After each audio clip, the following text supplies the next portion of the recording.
Nouvel épisode, toujours chez les Huîtres G. Aujourd'hui, on va retrouver Adrien. Adrien, comment on y va? Ça va. Qu'est-ce que tu fais de beau là? Ça, c'est toutes les poches percées qu'on a. Je suis en train de les compter. Il faut absolument que je les fasse partir cet été. Okay. Et mon but du jeu, ça va être de trouver un moyen de les recycler. En fait, on est engagé dans des labels justement au sein de l'entreprise. Donc, au-delà de le dire, c'est qu'il faut mettre des actions concrètes en place. J'explique un peu les labels justement, ce qu'on met en place et puis je te montre après le lien avec la réalité. Allez, on y va, c'est parti. Allez, c'est parti. Dans l'ostréiculture, notre plus grosse consommation d'énergie, c'est justement pour refroidir l'eau dans les bassins de purification. Ça fait 3-4 ans qu'on a mis les panneaux solaires. Il y a une super relation entre justement l'été où il fait le plus chaud et au moment où on a besoin de le plus d'énergie. Quasiment l'été, ça nous réduit à 70% notre consommation électrique. Oui. Ça, c'est pour le label ASC et le label bio. En fait, on fait une étude environnementale. Ok. À la fin de cette étude, justement, donc on a toutes nos consommations d'énergie, ce qu'on consomme en gasoil, enfin, c'est vraiment très large. Et à la fin, il y a ce fameux plan qui nous permet de réduire notre impact. Donc là, au maximum, on essaye de trouver les meilleures pistes en fait pour essayer de gommer notre impact environnemental. Allez, ouvrons le rideau magique. La température de l'eau, en fait, c'est juste pour que nos huîtres se sentent bien, que nous, les huîtres, quand même, ça vit majoritairement dans l'eau froide. Et en fait, dans les mettant à 10 degrés au départ, ça permet justement que chez nos clients, chez le consommateur, elles se tiennent mieux en fait. En échange de reprendre justement ces parcs, moi, je me suis engagé à les nettoyer. Donc, ce qui fait qu'on nettoie vraiment notre bassin en prenant justement de nouvelles parcelles et on s'engage par contre à enlever tout ce qui était au préalable. La base, toutes les coquilles d'huîtres sont recyclées, majorité dans l'agriculture, mais sinon, nous, après, on est allé très loin avec les lunettes, les baskets. C'est une source qui est super intéressante et que je pense qu'on pourra encore faire plein de choses, comme la planche de surf par exemple qu'on a fait tout récemment. Donc, il y a plein de choses à faire avec ces coquilles d'huîtres. C'est une super matière, quoi. Donc, justement, pour les pancartes, on utilise en fait des crayons qui sont maintenant à base de craie. Avec simplement un chiffon et de l'eau, ça permet de s'enlever. Pour l'ASC notamment, c'est pour ça que ça va très loin. Comme de la grosse utilisation, comme les panneaux solaires, ou jusqu'à la plus petite utilisation, comme les produits dissolvants. Ok, je me permets. Hein. Donc là, ça s'efface tout seul. Ça s'efface tout seul, ouais. Incroyable. Donc aussi dans tout ce qui est les huiles des élévateurs, notamment les huiles hydrauliques et tout, en fait on n'utilise que de l'huile végétale qui est biodégradable. Si malheureusement on a une fuite au-dessus d'un de nos bassins, au-dessus de l'eau ou n'importe où, comme ça on ne pollue pas notre environnement, c'est naturel, voilà, ça n'a pas d'impact. Oui, c'est vrai qu'il faut penser à tout ça. Est-ce que tu es recyclable, Bernard?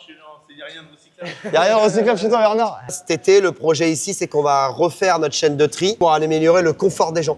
Donc il y a une chaîne aujourd'hui où les gens sont obligés de se pencher un petit peu. Donc cet été, on va refaire un plan où les gens vont en fait travailler debout, avec même des repose-fesses et tout. Et on va réduire aussi le bruit. Donc dans notre logique aussi, des labels et tout ce qui englobe, ça c'est pas uniquement les huîtres, le recyclage, c'est vraiment très très large. Les employés, le confort de travail, exactement. Tout ça. On a aussi changé toutes nos lumières extérieures. Maintenant, t'as que des LED. Tiens, regarde. Allez, go. C'est les balises justement qui nous permettent de marquer nos parcs à huîtres. Oui, bah oui. Tout ça aussi, c'est naturel. Alors les coupelles, c'est la base du cahier des charges bio. On va capter nos huîtres via ces coupelles. Avant, c'était que du plastique. Maintenant, c'est un mélange justement avec des coquilles d'huîtres. Oui. Ça reste quelque chose qui peut flotter un peu. Donc, des fois, s'il y a une tempête, eh ben, voilà, ça peut s'en aller. On aide une association qui s'appelle La Vague Positive, qui organise des ramassages de déchets sur la plage. Ok. Ah, j'adore quand tu fais ça. Parce que je sais comment ça va terminer. Donc là, par exemple, c'est une fine de clair verte. Oui, je sais comment elle vient. C'est par rapport à une algue. Pas en clair. Là, on est sur le label Marraine-Oléron avec le label rouge. Ok. Donc là, on valorise justement un aspect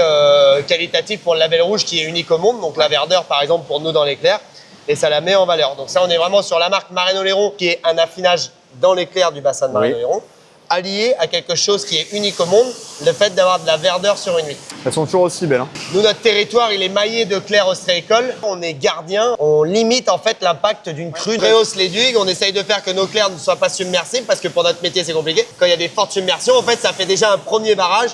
Regarde, magnifique ça. Vas-y, profite-en. J'adore, qu'est-ce que je te dis?